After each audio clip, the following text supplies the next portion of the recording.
Let us try to do some questions numerical on this topic. So first, our example let us say example 29.3. This is from BL Theory book. A 440 volt shunt motor has armature resistance of 0.8 ohm and field resistance of 200 ohm. Determine the back EMF when giving an output of 7.46 kilowatt at 85% efficiency. So shunt motor এটা কেনেকুৱা টাইপৰ থাকে shunt যদি shunt motorটোৰ সদায় কি থাকিব এটা suppose তাৰ কি হৈ গ'ল armature হৈ গ'ল আৰ্মেচাৰৰ লগত কি থাকে আমাৰ যিটো ফিল্ড ৱাইণ্ডিং থাকে ফিল্ড ৱাইণ্ডিংটো পেৰেলেল কানেকশ্যন থাকে ত' এইটো কি হৈ গ'ল আমাৰ ফিল্ড ৱাইণ্ডিং হৈ গ'ল ত' ফিল্ড ৱাইণ্ডিঙৰ ৰেজিষ্টেঞ্চ যদি আছে আৰ এফ হৈ গ'ল দেন ইয়াৰ পৰা যিটো কাৰেণ্ট যাব ইয়াৰ থ্ৰু দি কিনে সেইটো কি হৈ গ'ল ফিল্ড কাৰেণ্ট তাৰপিছত ইনপুট ক'ত দিম আমি ইনপুট টাৰ্মিনেলত দিম অভিয়াছলি ত' এইফালে আমি কি কৰিলোঁ টাৰ্মিনেলত আমি ইনপুট ভল্টেজ দিম ভি টি ভেলু কিমান দিয়া আছে 440 ভল্ট দিয়া আছে অ'কে 440 ভল্ট দিয়া আছে দেন আৰ্মেচাৰ ৰেজিষ্টেঞ্চ অফ 0.8 ওম তো অভিয়াছলি আমি জানো কি যিটো আৰ্মেচাৰ হয় আৰ্মেচাৰত একচুৱেলি যিটো আমি কণ্ডাক্টৰ্ছ ইউজ কৰোঁ য'ত নেকি ফ'ৰ্চটো এক্সপিৰিয়েঞ্চ কৰে মটৰ ক্ষেত্ৰত তো সেইটো কিমান সেইটোৰ অভিয়াছলি ৰেজিষ্টেঞ্চ থাকে দেন তাৰ ভেলুটো কিমান দিছে আৰ ইকুৱেল টু 0.8 ওম হৈ গ'ল অ'কে দেন ফিল্ড ৰেজিষ্টেঞ্চৰ ভেলু কিমান দিয়া আছে 200 ওম দিয়া আছে determine the back EMF when giving an output of 7.46 kilowatt at 85% efficiency. এতিয়া আউটপুটটো কি হ'ব এতিয়া মটৰ এটা আউটপুট কি হয় মেকানিকেল এনাৰ্জি হয় মেকানিকেল এনাৰ্জি কি হৈ যাব মানে কি হয় ৰোটেট কৰোঁতে যিটো আমাৰ ফ'ৰ্চ দিছে ৰোটেট কৰি কেনে মানে যিটো আমি পাইছোঁ একচুৱেলি তো সেইটো আউটপুট হৈ গ'ল মটৰ এটা আউটপুট কি হ'ল মেকানিকেল এনাৰ্জি তো মেকানিকেল কি হৈছে ইয়াত ৰোটেট কৰি আছে তো সেইটো ভেলু দি আছে আৰু ইনপুট আমি কি কৈছোঁ ইলেক্ট্ৰিকেল ইনপুট দিম তো এইফালে ছাপ'জ এইটো কি হৈ গ'ল আমাৰ কাৰেণ্টটো যদি এইফালে যিটো টাৰ্মিনেল কাৰেণ্টটো হয় আই টি দি কেনে যদি ৰিপ্ৰেজেণ্ট কৰোঁ তেতিয়াহ'লে ইনপুট পাৱাৰটো আমাৰ কি হ'ব P in equal to V T into I T এইটো আমাৰ ইনপুট পাৱাৰ আহিব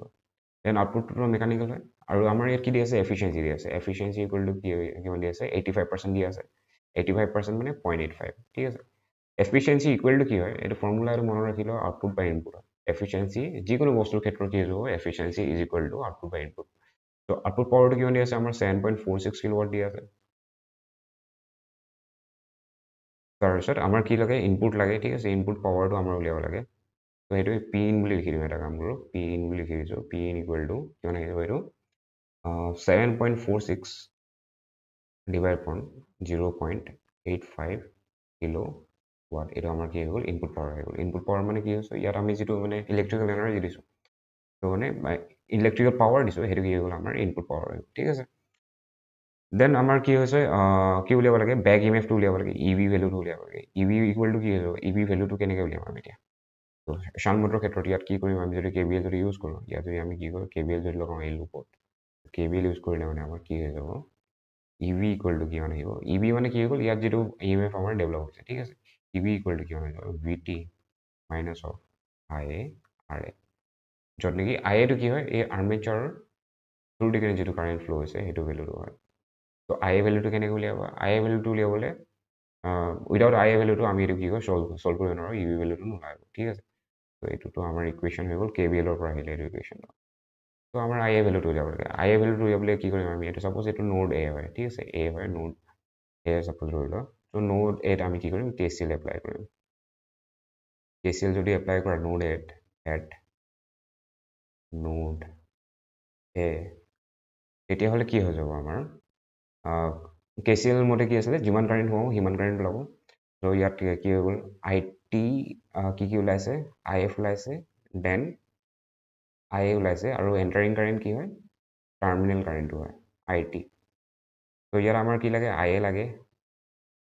ত' আই এ ইকুৱেল টু কিমান আহি গ'ল I T minus of I F I T ভেলুটো ইয়াৰ পৰা উলিয়াই ল'ব পাৰোঁ আমি আই টিটো কেনেকৈ আহিব ইয়াৰ এইটো যদি ইয়াত যদি আমি কি কৰোঁ পুট কৰোঁ এই যিটো পিনৰ ভেলুটো ইয়াত যদি পুট কৰিলোঁ তেতিয়াহ'লে কিমান আহি যাব I T equal to P in by V T that is কিমান আহি যাব 7.46 ডিভাইড আপন 0.85 ইনটু 1/440 ভি টিৰ ভেলুটো ঠিক আছে ত' এইটো মই কেলকুলেট কৰি কিনে চাওঁ কিমান আহিব আৰু কিলোত আছে নহয় এইটো কিলো ৱাট হয় ত' সেইকাৰণে কি হৈ যাব ইয়াত 10 কিউ আহি যাব let me calculate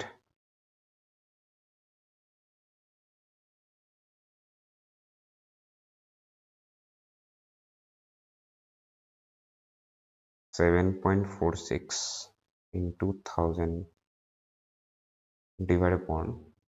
0.85 into 440 19.94 এইটো কি হৈ গ'ল আমাৰ কাৰেণ্ট আহি গ'ল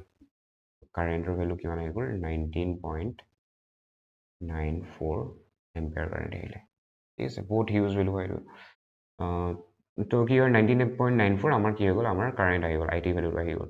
তো আই এফৰ ভেলুটো উলিয়াব লাগিব এতিয়া আই এফৰ ভেলুটো যদি উলিয়াই দিওঁ তেতিয়াহ'লে কি হ'ব আই টি ভেলু আছে আই এফৰ ভেলু আছে তেতিয়াহ'লে অভিয়াছলি কি হয় আই ভেলুটো আমাৰ আহি যাব তো এইটো কিমান হ'ব আই এফ ভেলুটো কেনেকৈ উলিয়াব এইটো কি হৈ গ'ল ইয়াৰ এক্ৰছ যিটো আমাৰ ভোল্টেজ হয় দিছ ভোল্টেজ 440 এই ভোল্টেজটো কি হ'ব এই আৰ্মেচাৰ এক্ৰছতো আহিব ইয়াৰ এক্ৰছতো আহিব কাৰণ কি হৈ গ'ল পেৰেলেল কানেকশ্যনত কি হৈ যায় আমাৰ পেৰেলেল কানেকশ্যন সদায় ভোল্টেজটো আমাৰ ছেম থাকে তো এইটো আহি গ'ল তো ইয়াত আমি কি কৰিম ফিল্ড কইলত আমি ওমছ ল ইউজ কৰিম ঠিক আছে ওমছ ল ইউজ কৰিম ওমছ ল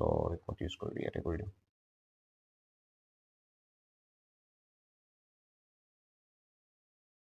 ওমছ ল যদি ইউজ কৰা তেতিয়াহ'লে কি হৈ যাব I F equal to V T divide upon R F আহি যাব ডেট ইজ 440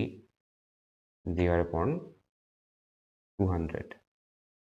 এইটো কিমান আহি যাব এইটো আহি যাব 2.2 এম্পিয়াৰ তো আই টি ভেলু কিমান আছে 19.94 which is approximately 20 বুলি ধৰি ল'ব পাৰিলে হ'লে অ'কে 2.2 হয় ঠিক আছে একজেক্ট ভেলুটো ধৰি দিছোঁ আমি তো এইটো কিমান আহি গ'ল 17.74 এম্পিয়াৰ বহুত হিউজ কাৰেণ্ট হয় এইটো অভিয়াছলি 10.74 এম্পিয়াৰ আমাৰ কি হৈ গ'ল এইটো কাৰেণ্ট আহি গ'ল আৰ্মেচাৰ কাৰেণ্ট দেন আমি ইয়াত যদি পুট কৰি দিওঁ কাৰেণ্টৰ ভেলুটো তেতিয়াহ'লে কি হৈ যাব আমাৰ ই ভি ভেলুটো আহিব তো ই ভি ইকুৱেল টু কিমান আহি যাব ভি টি মানে কিমান হৈ গ'ল 440 মাইনাছ অফ আই এ মানে কিমান হৈ গ'ল 17.74 ইনটু আৰ এ মানে কিমান হৈ গ'ল আৰ এ দিয়া আছে আমাৰ ভেলুটো 0.8 হয় তো এই মই আকৌ কেলকুলেট কৰি চাওঁ 440 মাইনাছ 17.74 ইনটু 0.8 কিমান আহিলে এইটো 425.8 তো এইটো ভেলু কিমান আহি গ'ল আমাৰ 425.8 ভোল্ট আহি গ'ল ঠিক আছে এইটো আমাৰ ই ভিৰ ভেলুটো আহিলে নেক্সট আমি কি কৰিম কেইটামান কুৱেশ্যন আছে তোমালোকে এইটো নিজে ট্ৰাই কৰিলে ভাল হ'ব নেকি what you understand by term back F এইটো অভিয়াছলি লিখাই দিয়া হৈছে তোমালোকক নেক্সট আমাৰ কি হৈ গ'ল D C motor connected to a 460 volt supply has an armature resistance 0.15 calculate the value of A ঠিক আছে কৰি চাওঁ এইটো অ'কে ওৱানটোৱে কৰি চাওঁ আমি ওৱানৰ চলিউশ্যনটো কৰিয়ে দিছোঁ হোমৱৰ্ক দিম বুলি ভাবিছোঁ কৰি দিওঁ কিন্তু তো D C motor connected to a 460 volt তো ডি চি মটৰ বুলি দিয়া আছে কি ডি চি মটৰৰ ভিতৰত কোনটো টাইপৰ হয় সেইটো দিয়া নাই তো ছেপাৰেটলি এক্সাইটেড বুলি ধৰি ল'ম ঠিক আছে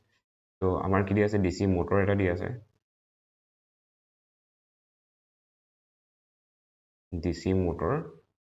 হ'লে মানে কি থাকিব এইফালে আমাৰ টাৰ্মিনেলত আমি কিবা এটা ভোল্টেজ এটা এপ্লাই কৰিব লাগিব দেন এইটো কি হৈ গ'ল আমাৰ টাৰ্মিনেল কাৰেণ্ট হৈ গ'ল দেন আৰ্মেচাৰত যিটো কাৰেণ্ট হয় সেইটো কি হৈ গ'ল আমাৰ আৰ্মেচাৰ কাৰেণ্ট হৈ গ'ল ঠিক আছে তো আৰ্মেচাৰ ৰেজিষ্টেন্স দি আছে তো মানে যিটো আমাৰ আৰ্মেচাৰ হয় তাৰ ৰেজিষ্টেন্স যদি আৰ এ বুলি আমি লিখোঁ তেতিয়া সেইটো কিমান হয় 0.15 ওম এইটো ভেলু দিয়া আছে আমাক the value of back EMF in armature current is 120 ampere তো back EMF ৰ ভেলুটো লিখিব গৈছে তো ইয়াত কি হ'ব আমাৰ মটৰটোত অভিয়াছলি ফিল্ড ওৱাইণ্ডিং এফালে থাকিব ক'ৰবাত ছেপাৰেটলি এক্সাইটেড বুলি ধৰি লওঁ যেতিয়া মটৰৰ টাইপটো দিয়া নাহে তেতিয়াহ'লে কি কৰিব সদায় ছেপাৰেটলি এক্সাইটেড বুলি ধৰি ল'বা তো এইটো কি হৈ গ'ল আমাৰ আৰ এফ এইটো নেকি আমাৰ দৰকাৰ নাই ঠিক আছে এই পাৰ্টটো আমাৰ দৰকাৰ নাই জাষ্ট আৰু দেখাই দিছোঁ আমি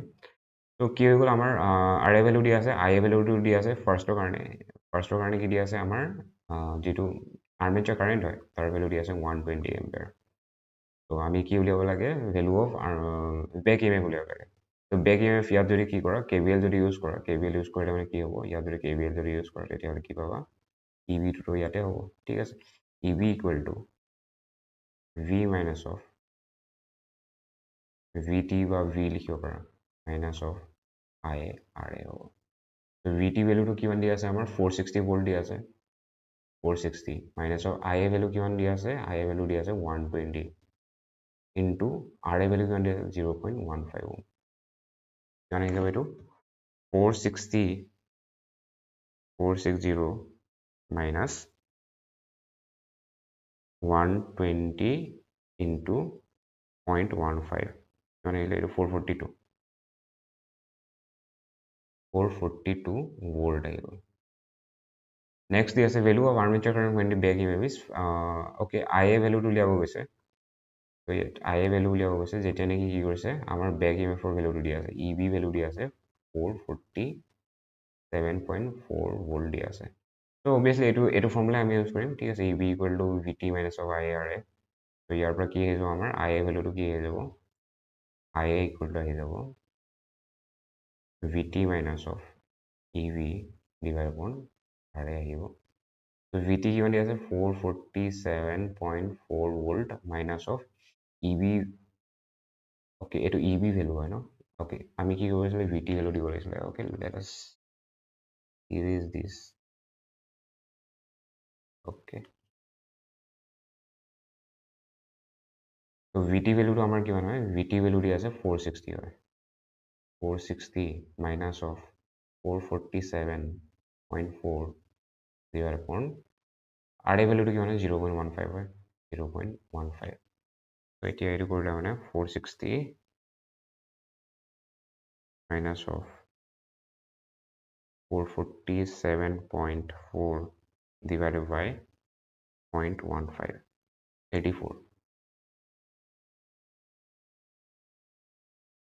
84 ampere so first question to হৈ গ'ল then a DC motor connected to a 460 volt supply takes an armature current 120 ampere on full load if the armature calculate the value of the diesel load at this load okay ঠিক আছে এইবিলাক কৰিব পাৰিবা ঠিক আছে এইবিলাক নিজে অলপ ট্ৰাই কৰিবা হৈ যাব এইবিলাক বস্তু